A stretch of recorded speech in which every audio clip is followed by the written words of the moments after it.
Good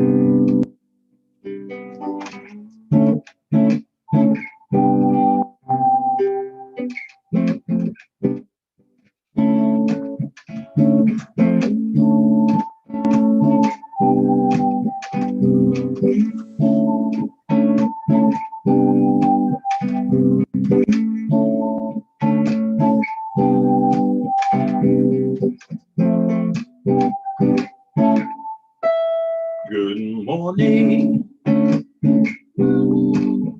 Good morning. Good morning. Good morning, my friends. God's blessings upon you. Let's praise the Lord together, my friends. We have all awakened in God's shelter. Now we've come to praise His name together. Good morning. Good morning. Good morning. Good morning. Good morning. Good morning. Good my friend. Sing Hosanna. Hosanna. Hallelujah. Hallelujah.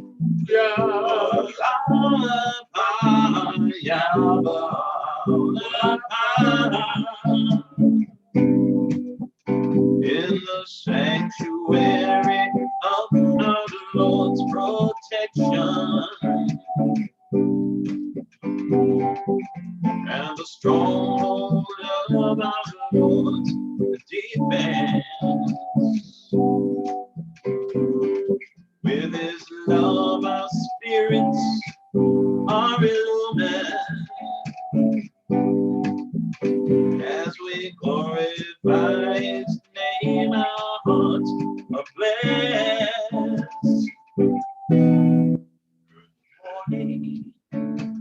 Good morning. Good morning. Good morning. Good morning. Good morning. Good morning, my friend. Good morning. Good morning. Good morning. Good morning. Oh, good morning, my friend. My friend. Good morning. Good morning.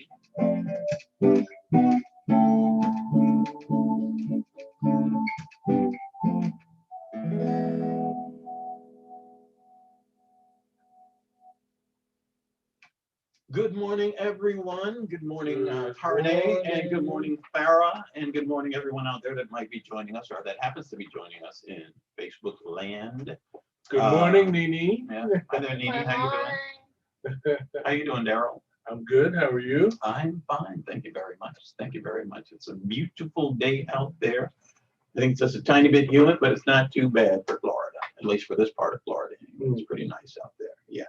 And if you are Baha'i, I'm sure you know that we're just coming out of the holy period of Rizwan, the 12-day festival that Baha'u'llah referred to as the most great festival.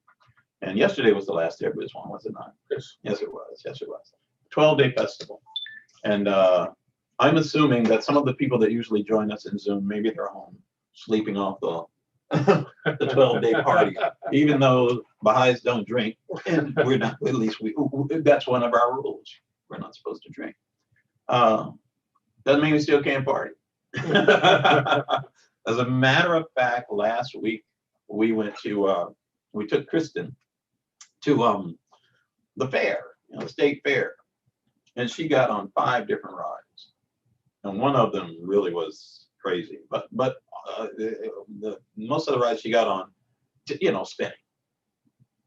And the next day she woke up, she had a ride hangover. She really did. She had a ride hangover. But yeah, so this one just finished yesterday, and we're in a special place here in our book. For anyone who doesn't know, we're still working with Baha'u'llah's teachings on spiritual reality. And we're looking at chapter 2, human nature. And some of this, before we got into this groove of chapter after chapter, I think we might have hit that months and months and months ago. I'm not sure. I'd have to go through all of our past programs to see, but it's always certainly of value and always relevant to the human condition. So we're going to be looking at chapter 2 of Baha'u'llah's teachings on spiritual reality. And we're going to start with a quick prayer.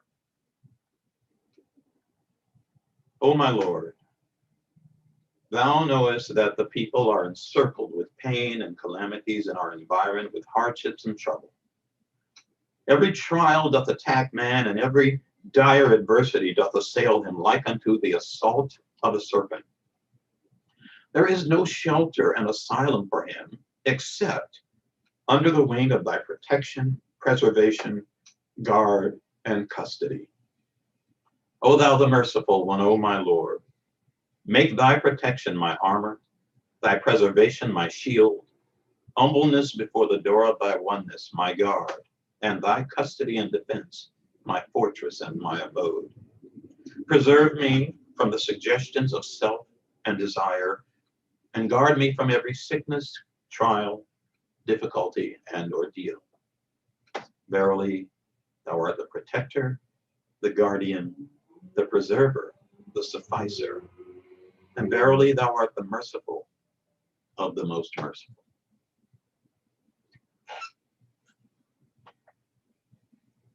And that's a prayer by Abdu'l-Baha. So again today, we're going to be looking again at Baha'u'llah's teachings on spiritual reality. And as usual, I like to point out, I usually do this at the end of our program, but maybe it's a good idea to start out with that Daryl and I we've been, doing this for over a year now with the help of Nini. It was all Nini's idea to start this. I want to make that clear. Yes, it was. She hates me saying that, but it was her idea. I won't get into the whole story, but it was her idea. And we're not ministers. We simply are friends and followers of the Baha'i faith. We share the teachings of Baha'u'llah, who Baha'is believe to be the latest in a long line of messengers, or what we call manifestations of God. Prophets, as they're called by most people. If you are someone who is interested, and I'll say this at the end of the program as well, if you're someone who is interested in finding out more about the Baha'i faith, there are some authoritative websites. There are zillions of websites and web pages you could go to, but authoritative websites are the ones that we prefer to share. And what would they be, Daryl? They are www.baha'i.us, www.baha'i.org, and if you happen to be in the Clearwater, Tampa Bay area, you can go to www.clearwaterbaha'is.org. Yes, and that is the website that is so kindly allowing us to stream on their Zoom. Yes, clearwaterbaha'is.org. But today, what we're going to be looking at out of, again, Baha'u'llah's teachings on spiritual reality. I think before I even start that, again, want to remind you of where you can get this book, because people do ask. You can get them through Baha'i Publishing Trust. Baha'i Publishing Trust. Yeah, you can also get it through Palabra Publications. Palabra Publications.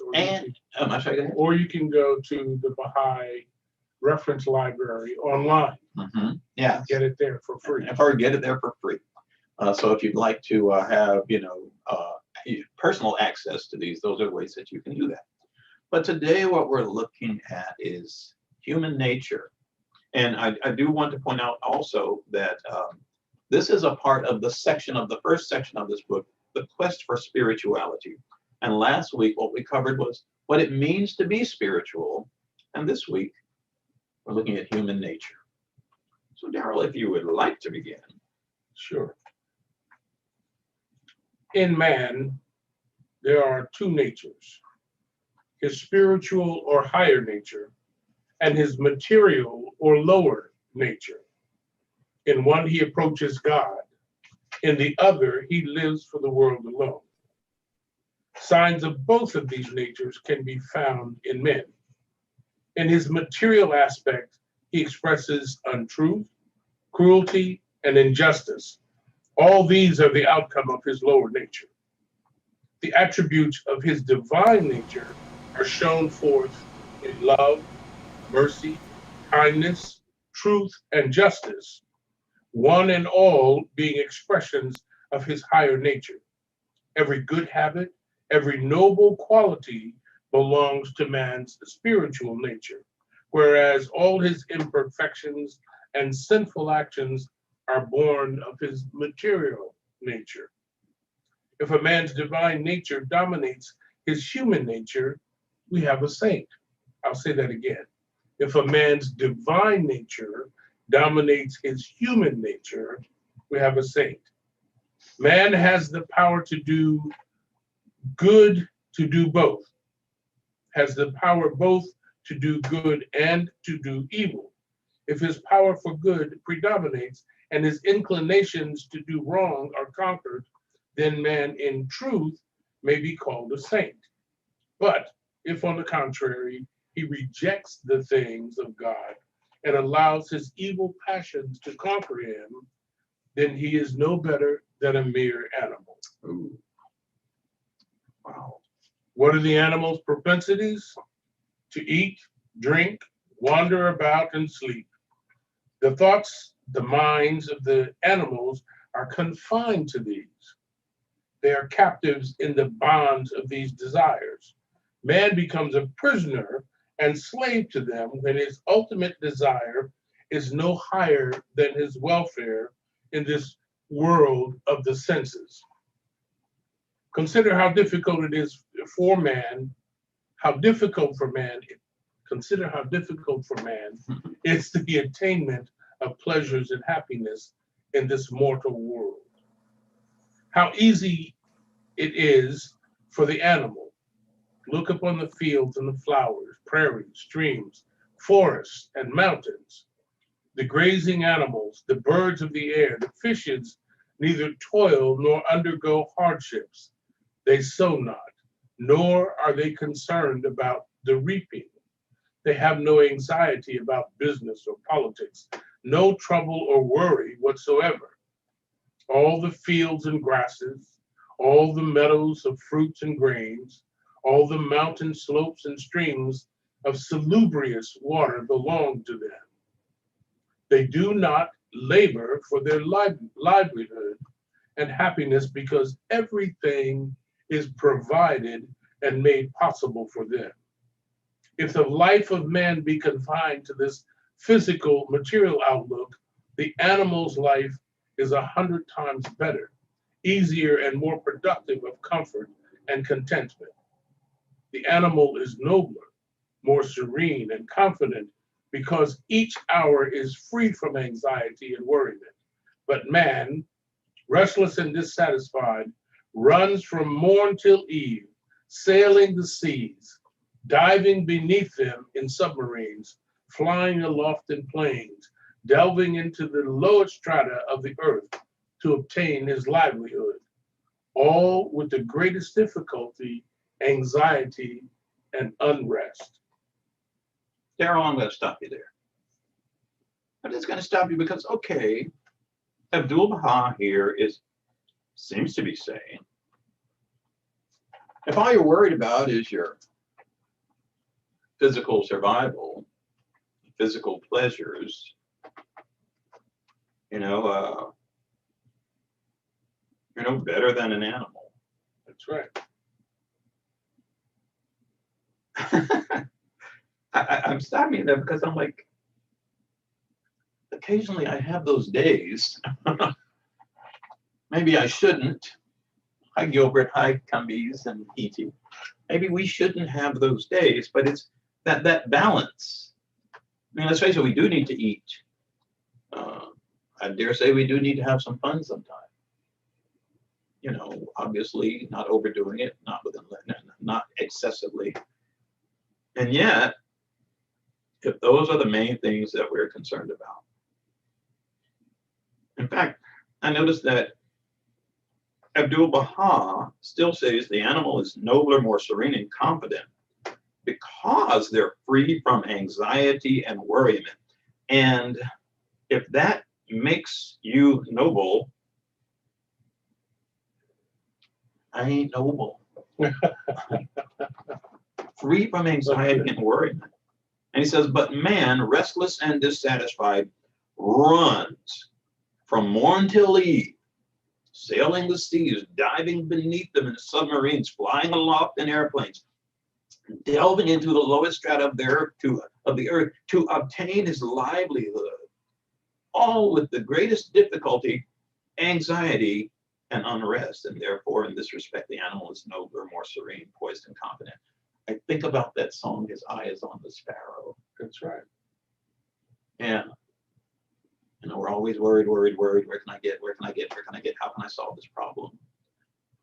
And yet, the animals, they're more serene than we are. I just thought that was an interesting take, that because I think those things that Abdu'l-Baha is pointing out are the very things that many of us, probably most of us, look at as what makes us superior.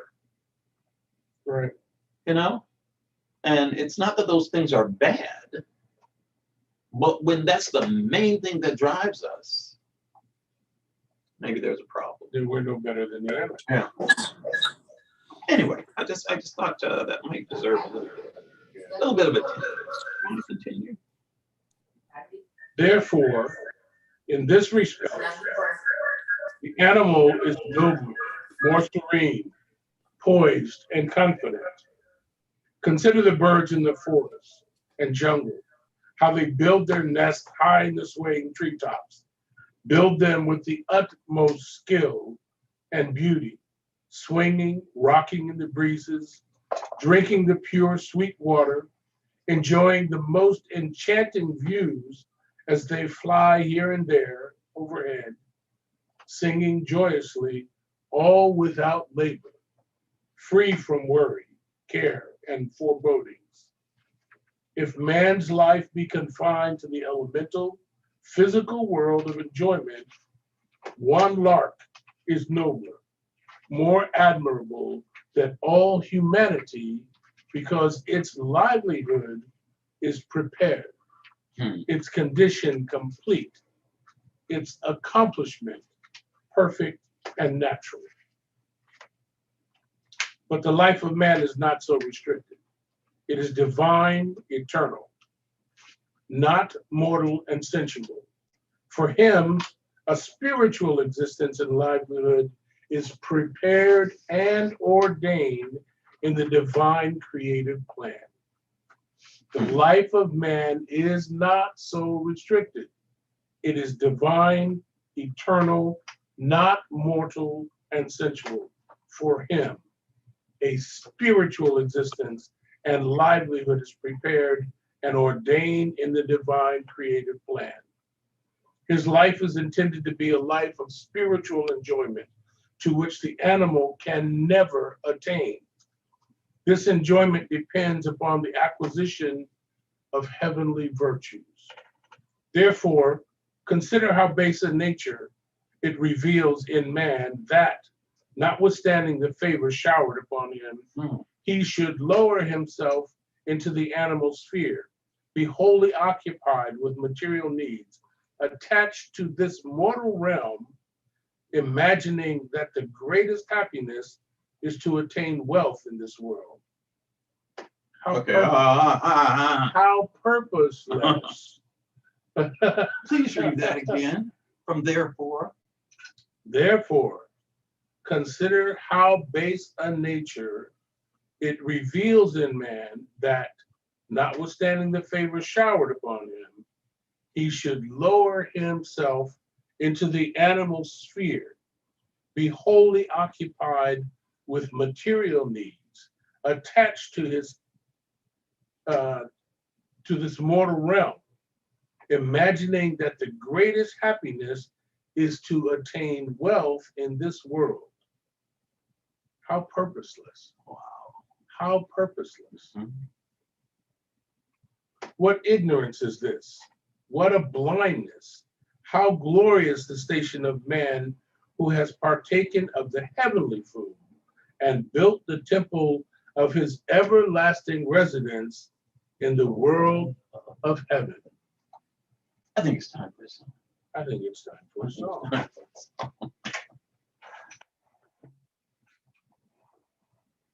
I'm sure you remember when our good friend who recently passed, Karima, when her son passed, and she asked us if we would play at her funeral, at his funeral, I'm sorry. And this is the song she asked us to play. This was also my mother's favorite song, as far as, you know, hymns and Christian songs are concerned.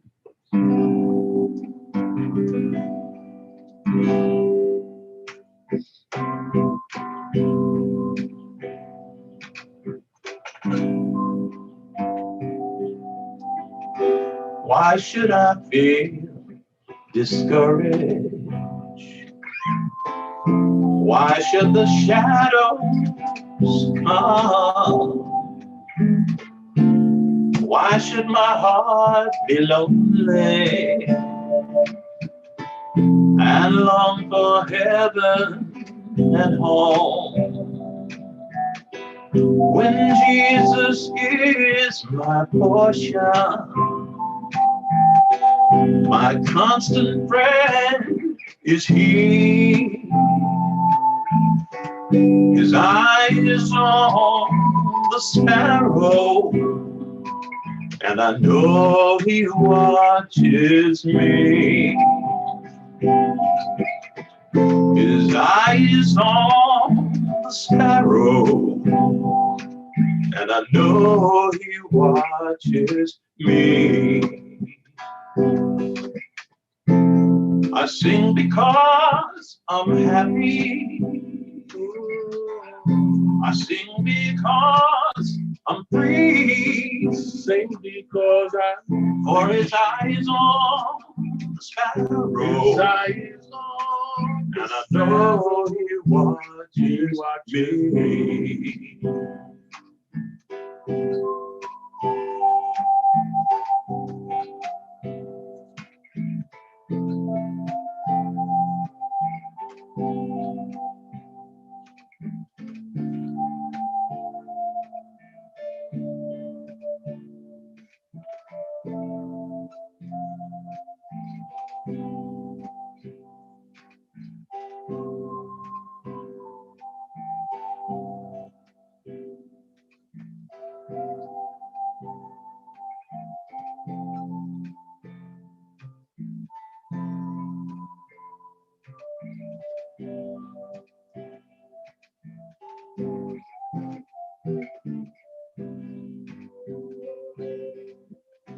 Let not your heart be troubled. His tender word I hear, and resting on His goodness, I lose my doubts and fears. Though by the path He leadeth, but one step I may see. His eye is on the sparrow, and I know He watches me. His eye is on the sparrow, and I know He watches me. I sing because I'm happy. I sing because I'm happy. I sing because I'm free. because his eye is on his the eye sparrow, on the sparrow, and I know he watches me.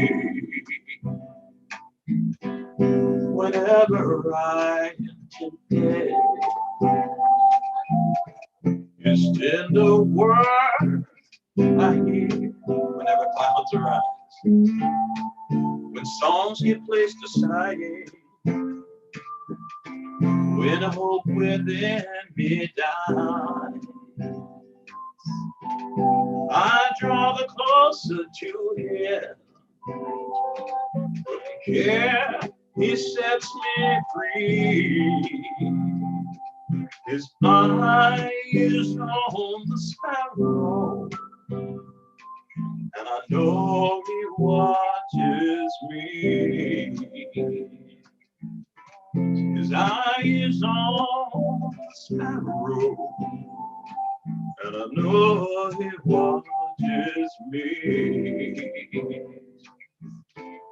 I sing because I'm happy. I sing because I'm free. Sing because For his eye is on his eyes on the sparrow, and I know he watches me. His eye is on the sparrow, and I know he watches. Yes, he watches. I know he watches me.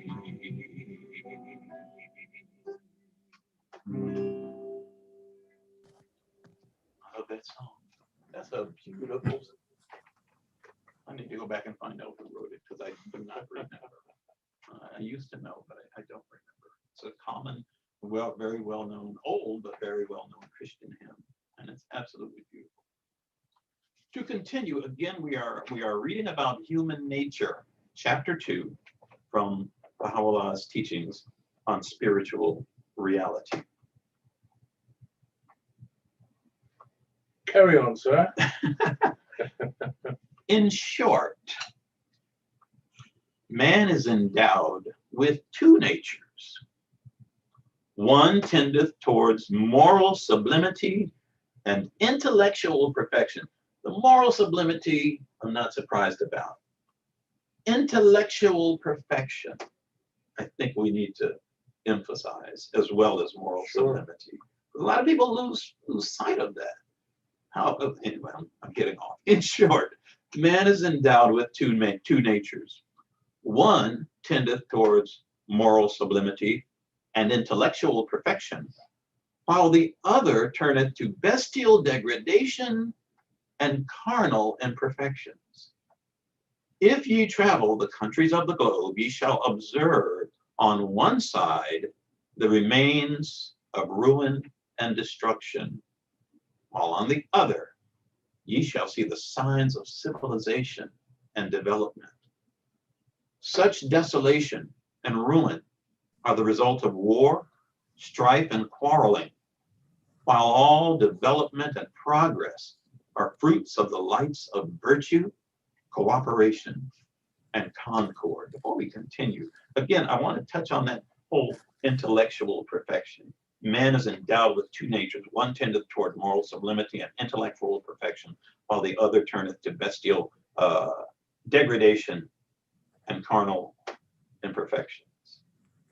I want to say bestial, but bestial. Degradation and carnal imperfections.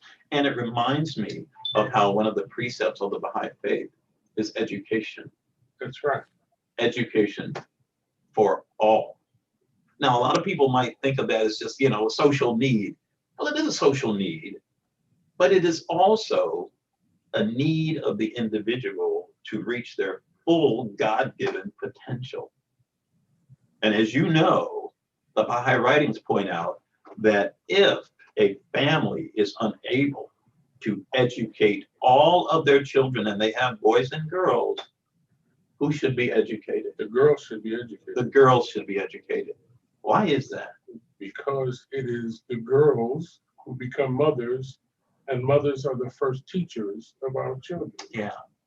Imagine a society, a global society, that has such an appreciation for education for all, that it becomes the norm everywhere you go. That's pretty amazing. I mean, it should not be considered radical. No, it shouldn't. And yet it is. And yet it is. Man is in the highest degree of materiality. I'll say that again. Man is in the highest degree of materiality and at the beginning of spirituality. Man is in the highest degree of materiality and at the beginning of spirituality. That is to say, he is the end of imperfection and the beginning of perfection. He is the end of imperfection and the beginning of perfection. He is at the last degree of darkness and at the beginning of light. If the divine power in man, which is his essential perfection, overcomes the satanic power, which is absolute imperfection, he becomes the most excellent among the creatures. I'll read that again. If the divine power in man, which is his essential perfection, overcomes the satanic power, which is absolute imperfection, he becomes the most excellent among the creatures. But if the satanic power overcomes the divine power, he becomes the lowest of the creatures. What's the planet called? Those things that are all about just basic physical survival, basically. Materiality. Physical pleasures, Yes. all of that. We are told that Satan is basically the insistent self. That drive that you have, that we all have, it run amok if allowed to just go unchecked. We would only care about ourselves. We wouldn't care about others. And we'd only care about ourselves primarily in physical ways and not spiritual. But if the satanic power overcomes the divine power, he becomes the lowest of the creatures. This is why he is the end of imperfection and the beginning of perfection. Not in any other of the species in the world of existence is there such a difference. I'll start again. Not in any other of the species in the world of existence is there such a difference, contrast, contradiction, and opposition as in the species of man. Thus, knowledge is a quality of man, and so is ignorance. Truthfulness is a quality of man, so is falsehood. Trustworthiness and treachery, justice and injustice are qualities of man, and so forth. Briefly, all the perfections and virtues and all the vices are qualities of man. Wow. Abdu'l-Baha goes on to say, when man allows the spirit through his soul to enlighten his understanding, then does he contain all creation. When man allows the spirit through his soul to enlighten his understanding, then does he contain all creation. But on the other hand, when man does not open his mind and heart to the blessing of the spirit, but turns his soul towards the material side, towards the bodily part of his nature, then he is fallen. Then is he fallen from his high place, and he becomes inferior to the inhabitants of the lower animal kingdom. Oh, wow. When man does not open his mind and heart to the blessing of the spirit, but turns his soul towards the material side, towards the bodily part of his nature, then is he fallen from his high place and becomes inferior to the inhabitants of the lower animal kingdom. And our last passage is a very, very brief passage. It comes from Baha'u'llah, and it's a reminder. It's a hidden word as well. Yes. You want to read that, Daryl? O Son of Spirit, noble have I created thee, yet thou hast abased thyself. Rise then unto that for which thou was created. Rise then unto that for which thou was created. We were created for nobility. Yes. And that's what this says, basically. You know, it's funny how you can read something, and read it again and again and again, and each time, even if the meaning doesn't change, the impact changes. Sure. Now, I've read this more times than I can count, because I've read the hidden words more times than I can count, and I read this chapter before, several times before, and yet, that moment you were reading that, I don't know, it had something to it that just made me, I don't know, it resonated on a level that, it's just extremely deep. But Baha'u'llah, in different ways, tells his people that we are noble, and that we are descendants of the Spirit of God. And yet we have choices that we have the freedom to make. And if we want to become closer and closer and become again, reach that nobility that we had, that is supposed to be a part of who we are, then we have to remember where we come from, I guess is one way of saying it. Absolutely.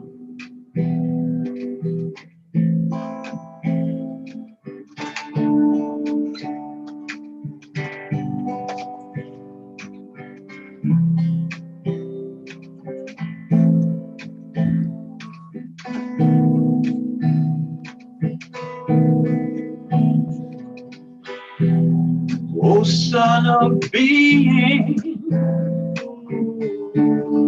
O Son of Being, O Son of Being, O Son,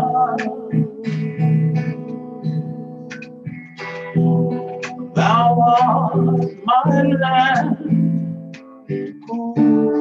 and my life. It is in thee.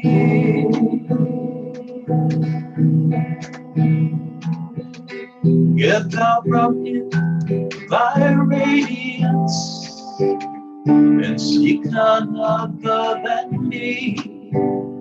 For I have created thee rich,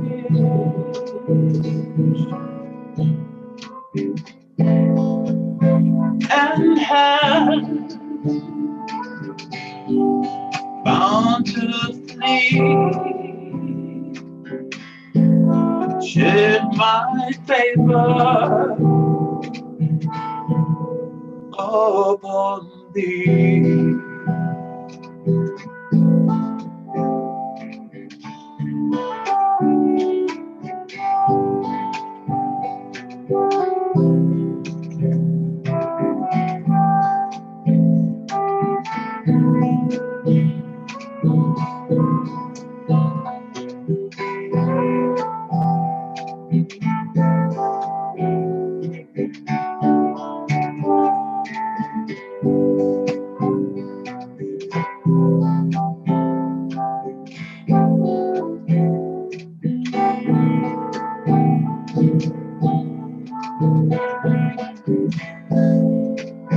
And have bountifully shed my favor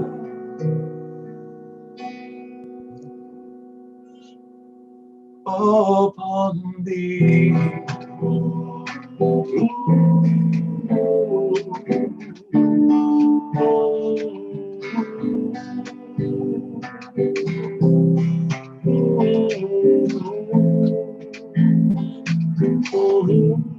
We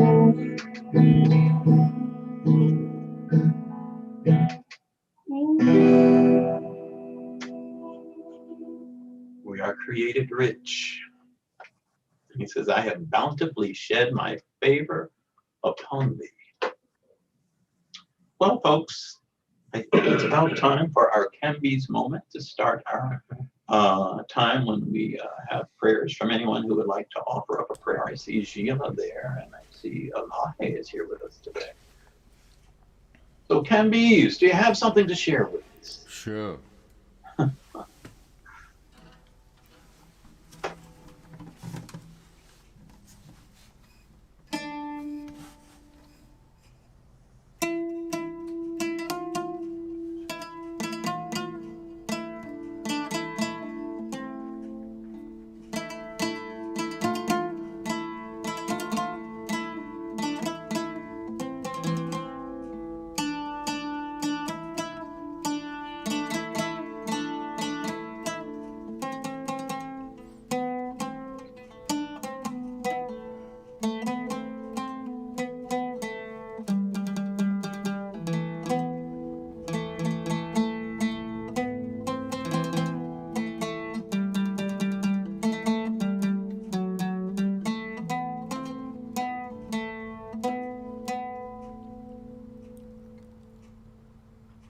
اولا پا خدایا این طیر حدیقه عرفان را بال و پری عطا فرما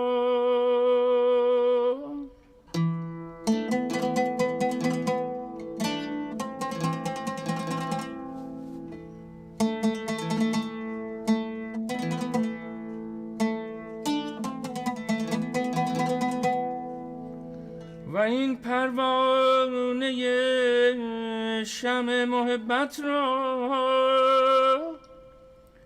قرب و منزلتی احسان کن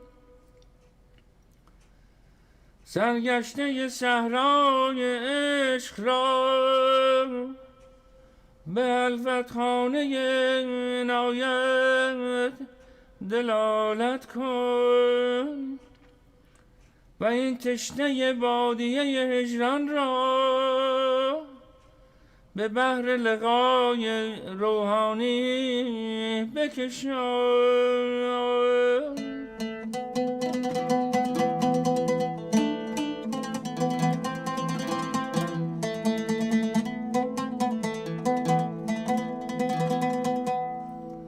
این بنده قدیم را ندیم بزم الطافت کن و این فقیر مسکین را به غنای حقیقی مستغنا گردان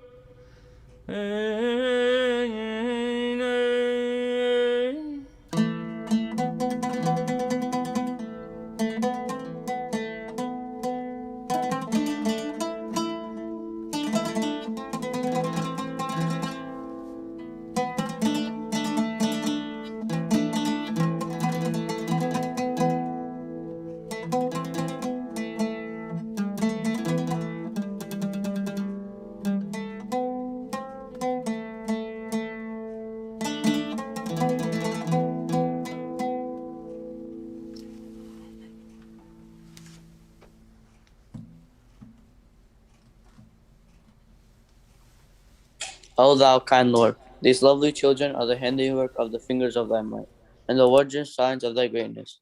O God, protect these great children, graciously assist them to be educated and enable them to render service to the world of humanity. O God, these children are pearls, cause them to be nurtured within the shell of thy loving kindness. Thou art the bountiful, the all-loving Abdul Baha. إنه لهو المقتدر المختار يا مالك الأسماء وفاطر السماء خلص صاحبا من سجن عدو إنك سلطان الغزاء والمشرق من أفق البداء يا أصل البقاء لأمر البهاء لا تقطع الرجاء فانصر هؤلاء أنت حاكم على ما تشاء وفي قبضتك ملكوت الإنشاء وجز الأنياب للحم الأحباب أن أحفظ الأصحاب يا مالك الرقاب وحاكم في المآب.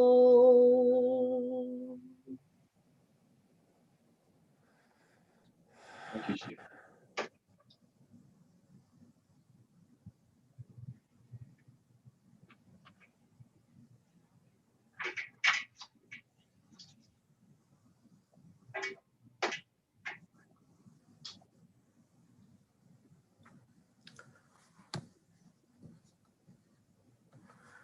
This is Gilbert. I just need to announce with great sadness and heavy heart that Ellie's mother passed away. Oh, we're sorry to hear that, Gilbert. Sorry, Gilbert. Thank you for sharing it. Oh, sorry. Oh, man. Please express to your wife our condolences. We will pray for her soul, definitely.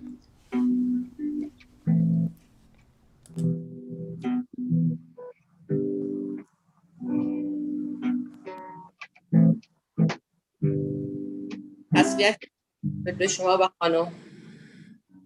Yes. May I say a prayer for the departed? Oh my God, verily thy servant, humble before the majesty of thy divine supremacy, lowly at the door of thy oneness, hath believed in thee and in thy verses, hath testified to thy word, hath been enkindled with the fire of thy love, hath been immersed in the depths of the ocean of thy knowledge, hath been attracted by thy breezes, hath relied upon thee, hath turned his face to thee, hath offered her supplications to thee, and hath been assured of thy pardon and forgiveness. She hath abandoned this mortal life and hath flown to the kingdom of immortality, yearning for the favor of meeting thee. O Lord, glorify her station, shelter her under the pavilion of thy supreme mercy, cause her to enter thy glorious paradise, and perpetuate her existence in thine exalted rose garden, that she may plunge into the sea of light in the world of mysteries. Verily thou art the generous, the powerful, the forgiver, and the bestower. Abdullah. والله تعالی پروردگارا آمرزگارا نفس نفیسی به ملکوت شهود صعود نمود و از خاکدان فانی به جهان جاودانی شد. مهمان جدید است عزیز فرما، بنده قدیم است خلعت بدی عطا کن. ای بی نیاز بیامرز و بنواز و به خلوتگاه راز راه ده و در محفل تجلی همدم و دمساز نما. تویی دهنده و بخشنده و مهربان و تویی آمرزنده و نوازنده و توانا. این